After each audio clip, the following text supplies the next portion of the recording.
کہ سڑکوں پر کارکنان تو دکھائی دے رہے ہیں لیکن حکومت صرف بڑکیں لگا رہی ہے، اور ظاہر ہے بڑکیں وہی ہوتی ہیں جن میں دم نہیں ہوتا، جن میں جان نہیں ہوتی. تو کیا یہی وجہ ہے کہ چلیں اب تو ان کو دھکیل دیا گیا واپس، لیکن یہاں پہنچنے میں کامیاب رہی ہیں بشرا بی بی اپنے قافلے کے ساتھ؟ بسم اللہ الرحمن الرحیم. عجیب معاملہ ہے کہ تحریک انصاف کے کارکنان روڈوں پہ ہیں، قیادت غائب ہے، اور دوسری جانب وزیر داخلہ محسن نقوی صاحب روڈوں پہ ہیں اور وہاں کی وزراء غائب ہیں.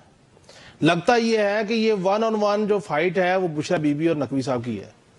میں حیران اس بات پہ ہوں. میں تواتر سے ایک بات کہہ رہا تھا آپ کے پروگرام میں نے پہلے بھی کہا کہ ایک بندہ جو سیاسی طور پہ اس کا کوئی کانسٹیچوئنسی نہیں ہے، اس کا کوئی حلقہ نہیں ہے، اس کو شاید یہ نہیں معلوم کہ سیاسی طور پہ لوگوں کو کیسے انگیج کیا جاتا ہے، کیسے ہینڈل کیا جاتا ہے. آپ نے پہلے بھی ایک دفعہ کہا آگے دکھاؤ ڈی چوک، علی امین گنڈا پور آگے، پھر چلے بھی گئے. نہ آپ نے آنے روک سکے نقوی صاحب، نہ جانے سے روک سکے. آپ کی مرضی کا آئی جی، آپ کی مرضی کا چیف کمشنر، آپ کی مرضی کا سیکٹری داخلہ، آپ کی مرضی، ہر احکامات آپ دے رہے ہیں رینجر کو، ہر چیز حکومت نے آپ کو آگے کیا ہوا ہے. شہباز شریف صاحب تو بس وہ ایم او یو سائن کر رہے ہیں. انہوں نے کہا محسن نقوی صاحب جانے اور اسلام آباد جانے. 25-26 کلومیٹر کا وفاقی دارالحکومت ہے جی سر، ان کی جورسڈکشن ہے، اور وہاں پہ بڑھ کے یہ لگاتے آگے دکھاؤ، جانے نہیں دیں گے، اگلے آگے. اچھا میں یہ دیکھ رہا تھا کہ ایک وزیر داخلہ ماضی بعد میں رانا ثناء اللہ بھی ہوا کرتے تھے. اس وقت خود بانی تحریک انصاف لوگوں کو لے کے آ رہے تھے، اور پھر آنے کے بعد انہوں نے سینٹورس سے ایک سپیچ کی اور وہاں سے واپس چلے گئے. بشرا بی بی ڈی چوک پہنچ گئی، پہلی تحریک ہے ان کی، اور نقوی صاحب بڑھ کے مارتے رہ گئے آگے دکھاؤ اور جا کے دکھاؤ، آگے دکھاؤ اور جا کے دکھاؤ. بھائی آپ نے اگر نہیں روکنا تھا، آپ کے اگر اختیارات نہیں ہیں، آپ کی اگر اسٹریٹجی نہیں ہے، آپ اگر پولیٹیکلی لوگوں کو نہیں لے کے چل سکتے، تو آپ نے کیوں یہ ماحول پیدا کیا کہ وہ معصوم شہری جانوں سے گئے، زخمی ہوئے، پولیس والے جانوں سے گئے، رینجر والے جانوں سے گئے؟ کیا یہاں پہ صرف لوگوں کو وہ فورسز کیوں یا عوام کو مروانے کے لیے آپ رہ گئے ہیں؟ آپ صاحب کہے بھائی میں نہیں ہینڈل کر سکتا، یا کوئی کمیٹی بنا دے. اور آپ کو کوئی دوسرا وزیر ان کے ساتھ نظر نہیں آیا. نظر کون آئے؟ چیف کمشنر، سیکٹری داخلہ، آئی جی اور بڑھ کے. کوئی دوسرا وزیر سامنے نہیں آیا. کیوں نہیں آیا؟ کیوں وزیر اعظم صاحب نے کابینہ نہیں کی میٹنگ کی؟ کیوں نہیں کسی اور وزیر کو ساتھ انگیج کیا؟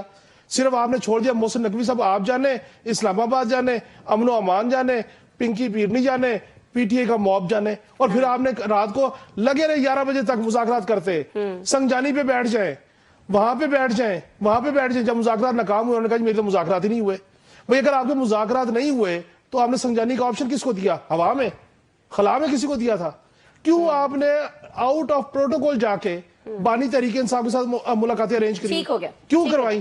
یہ محسن نقوی صاحب جو ہے، ان کی سیاسی وزڈم کا کوئی ایشو ہے. میرا خیال یہ ہے کہ اگر حکومت چلنی ہے، اگر شہباز شریف صاحب نے حکومت کرنی ہے، تو پھر ان کو اپنے وزراء کو ری تھاٹ کرنا پڑے گا.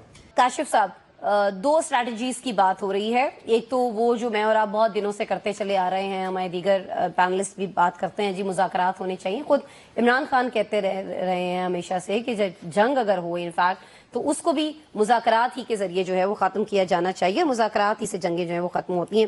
تو ابھی آپ کو لگتا ہے کہ حکومت سوچ رہی ہے کہ نہیں اب مذاکرات کو آپشن نہیں ہے، کیونکہ اتنے دن سے تم آفر کر رہے تھے، یہ سن ہی نہیں رہے، بات ہی نہیں کرنا چاہتے، اب واحد حل جو ہے وہ آپریشن ہے؟ دیکھیں میں پہلے ایک بات جو نشاط صاحب نے کی بڑکوں والی، دیکھیں بعض ٹائم نا بڑکیں ضد بن جایا کرتی ہیں، اور خاص طور پہ جب نان الیکٹڈ پرسن ہو اور ان کو یہی نہ پتا ہو کہ بات کرنے کے لیے لہجہ کون سا استعمال کرنا ہے، کس وقت پہ کیا لفظ استعمال کرنا ہے، تو پھر یہ کے پی کے لوگوں کی ضد بن گئی. جب آپ انہیں للکاریں گے تو وہ اس طرح کریں گے. دوسری جو بات مذاکرات کی ہے، دیکھیں مذاکرات کا اختیار 2 ہی لوگوں کے پاس ہے. میں آپ کے شو میں یہ پہلے کہہ چکا ہوں، ایک بی بی کے پاس ہے، دوسرا بانی کے پاس. تیسرا کوئی مذاکرات کار نہیں ہے.